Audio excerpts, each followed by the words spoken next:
அபயம் இயக்கத்தினுடைய கொடியாக 1991ஆம் ஆண்டு என்னால் அறிமுகம் செய்யப்பட்டது.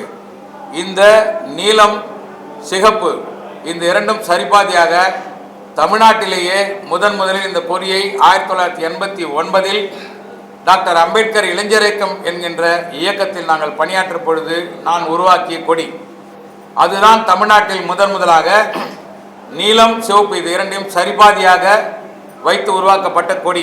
இந்த கொடி எங்கிருந்து உருவாக்கப்பட்டது என்றால், எங்களுடைய குருநாதர் பௌத்த பெரியார் சுந்தராசனார் அவர்கள் இந்த நீல நிறத்தை முக்கால் பாகமாகவும் சிவப்பு நிறத்தை கால் பாகமும் வைத்து தம்மச்சக்கரம் வைத்து எங்களுடைய பூர்வீக கட்சியான எங்கள் தாய் கட்சியான குடியரசுக் கட்சியின் ஆரம்பகால குடியரசுக் கட்சி பாபா சாஹேப் அம்பேத்கருடைய சிந்தனையில் உருவாக்கப்பட்ட குடியரசுக் கட்சி, அந்த கட்சியின் கொடி அப்படியே இருந்து சிவப்பு நிறத்தை எங்களுடைய குருநாதர் முதலிலே உருவாக்கினார் கால் பகுதி.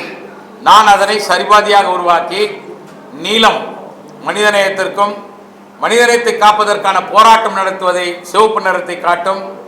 இவை அத்தனையும் எதற்காகவென்றால் 24 ஆரக்கால்களை கொண்ட தம்ம சக்கரத்தை முன்னிறுத்தி அசோக சக்கரத்தை முன்னிறுத்தி மனிதநேயத்திற்கான போராட்டமும் சமநிலைப்படுத்துகின்ற நிலையை உண்டாக்கும் என்கின்ற அடிப்படையில் இந்த கொடியை 1989ஆம் ஆண்டு எங்களுடைய முன்னாள் இயக்கமான அம்பேத்கர் இளைஞர் இயக்கத்தில் பிரச்சனை ஏற்பட்ட பொழுது 89லேயே நான் உருவாக்கிய இந்த கொடியை 1991ஆம் ஆண்டு இயக்கத்திற்காக அறிமுகம் செய்தேன். தமிழ்நாட்டில் நீலம் சிவப்பு சரிபாதியாக உருவாக்கப்பட்ட முதல் கொடி இந்த அபயத்தின் கொடி என்பதை இந்த நேரத்திலே நான் தெளிவுபடுத்துகிறேன்.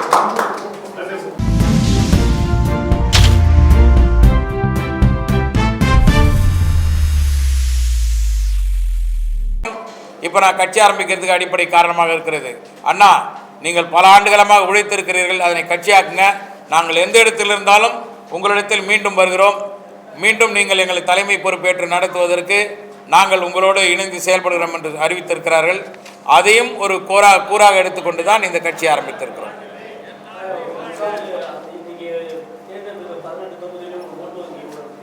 எங்களுக்கு ஓட்டு வண்டி குறைந்தபட்சம் 6லிருந்து 9% இருக்குது. இதை நாங்கள் நிரூபிச்சிருக்கிறோம்.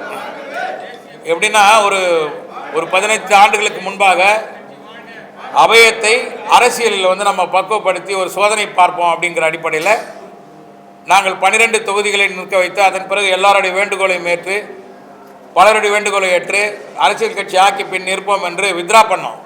அப்படி வித்ரா பண்ணியும் கூட குறிப்பாக ஒன்று மட்டும் சொல்கிறேன். குன்றத்தூர் தொகுதி இருந்தது. வழக்கறிஞர் கருணாநிதி அவர்கள் ஏறத்தாழ 6800 வாக்குகள் பெற்றார். 6800 வாக்குகள் வித்ரா பண்ண பிறகு அந்த அளவிற்கு நாங்கள் பணியாற்றி இருக்கிறோம். இது இல்லாமல் உள்ளாட்சி மன்ற தேர்தல்களில் 12 உறுப்பினர்களை அபயம் இயக்கமாகவே இருந்து நாங்கள் வென்றெடுத்திருக்கிறோம். இயக்கத்திற்காக 12 உறுப்பினர்கள் களம் கண்டு வெற்றி பெற்ற வரலாறை அபயம் இயக்கம் தன் வசப்படுத்தி தன் கையகப்படுத்தி இருக்கிறது. மேலும் உள்ளாட்சி மன்ற தேர்தலில் ஊராட்சி மன்ற தேர்தலில் துணைத் தலைவர் பதவியை நாங்களாக போட்டியிட்டு சுயமாக புதுப்பாக்கம் பகுதியிலே வென்று இருக்கிறோம். அடுத்து பொன்மார் பகுதியில் ஊராட்சி மன்ற தலைவர் பதவிக்கு எங்களுடைய மாநில துணைத் தலைவராக இருந்த MM மணி அவர்களை நிற்க வைத்து 11 ஓட்டுகள் என்று சொன்னார்கள். அப்புறமா 9 ஓட்டுகள் தான் வித்தியாசத்தில் எங்களுடைய அப்பொழுது இருந்த அமைப்பு செயலாளர் MM மணி அவர்கள் தன்னுடைய வெற்றி வாய்ப்பை இழந்தார்கள் என்பதை இந்த நேரத்தில் பதிவு பண்ணுறோம். எனவே அபயம் இயக்கம் தேர்தலை இயக்கமாக இருந்து கண்டு இருக்கிறது, வெற்றியும் கண்டு இருக்கிறது.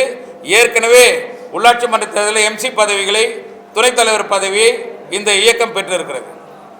தன் வரலாறை நோக்கமும் கொள்கை 9/2/2022 தீர்மானம் இவை அத்தனையும் பின்னிணைப்புகளாக உங்களிடத்தில் கொடுக்கப்பட்டிருக்கிறது.